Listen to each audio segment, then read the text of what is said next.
Hi and welcome back to 10 Minute Stories, a brand new channel based out of the UK. If you watched any of my previous content, big round of applause for you. If you like what you see here, please don't forget to like, subscribe and share my content. Yes, I am a real person. I'm not a robot, and I'm aiming to bring you interesting insights into mankind's achievements and challenges across land, sea, air, space, farming, maybe even some mining. So if you've got a request for any special content, please put it in the comments. I'll endeavour to look at them and reply to them all. So thanks again for visiting my channel, and let's look at what we're going to cover today. So today is all about the SAS, the Special Air Service, Britain's elite warriors. So in the shadowy world of special operations, one unit really does stand out as a symbol of excellence and resilience, and that is the SAS, the Special Air Service, or SAS for short. It's a UK-based Premier Special Forces regiment, really known for daring missions and a massive commitment to their own duty, and you'll see some video footage coming up later which shows some of their daring exploits in very graphic detail. So today I'm going to delve into the history, training, legendary exploits of the SAS, uncovering some secrets behind, how they got their elite status. So, the SAS is a renowned Special Forces unit, a bit like Navy SEALs in the US, but a little bit different. They've played a significant role in military operations, conflicts, prison breaks, prison riots all over the UK and all over the world. It was founded in 1941 by David Sterling during World War II, and they really started out as a desert raiding force in North Africa.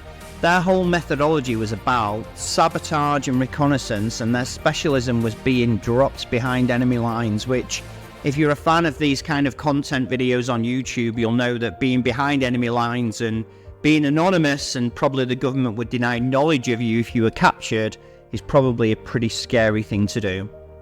So between World War II and 1980, most SAS missions were obviously classified, but in 1980, which seems like a lifetime ago, the SAS literally stormed onto worldwide TV screens, and you might remember it. So one of the SAS's most iconic operations was the rescue of hostages in London from the Iranian embassy, and that was in 1980. After 6 days of tension, a standoff and limited communication, the British government were forced to ask the SAS to conduct a daring assault, and that was known as Operation Nimrod. The whole world, and I remember watching this, watched in awe as the SAS stormed the embassy, rescued the hostages and eliminated the terrorists. I won't expand on what eliminated means, but I'm sure you can understand. And this mission really showcased the SAS's skill and determination on the global stage.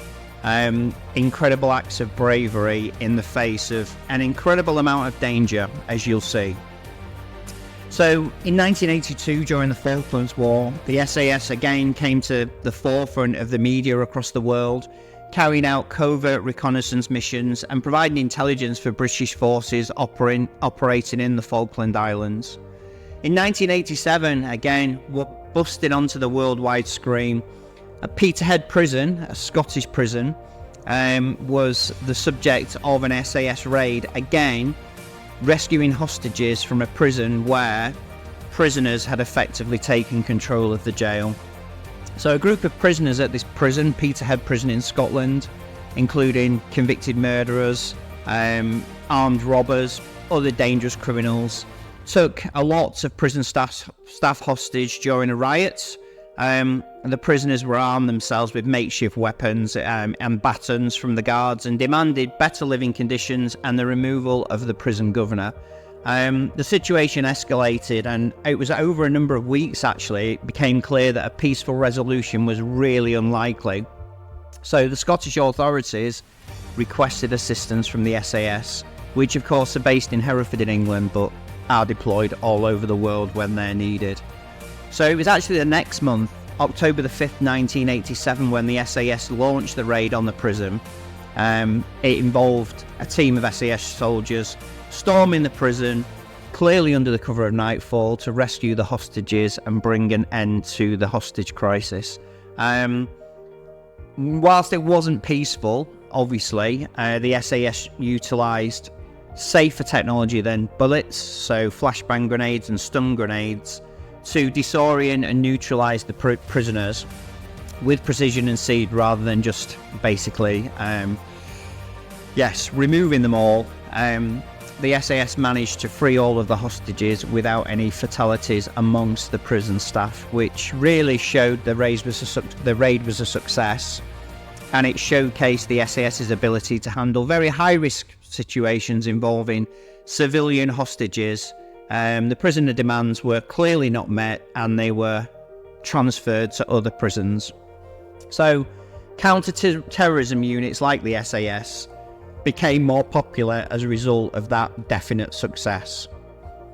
From 1990 to 1991, the SAS was heavily involved in the Gulf War, really conducting reconnaissance and special operations missions in Iraq and Kuwait. Not a lot of details available about what they actually did out there. Obviously, it wasn't peacetime, it was in the middle of warfare. Later in the 1990s, the SAS were also involved in counter-terrorism activity in the Balkans during the Yugoslav wars. And 2001, moving forward, again, the SAS were back in Afghanistan, Iraq, including the search for weapons of mass destruction, which, ironically, nobody found.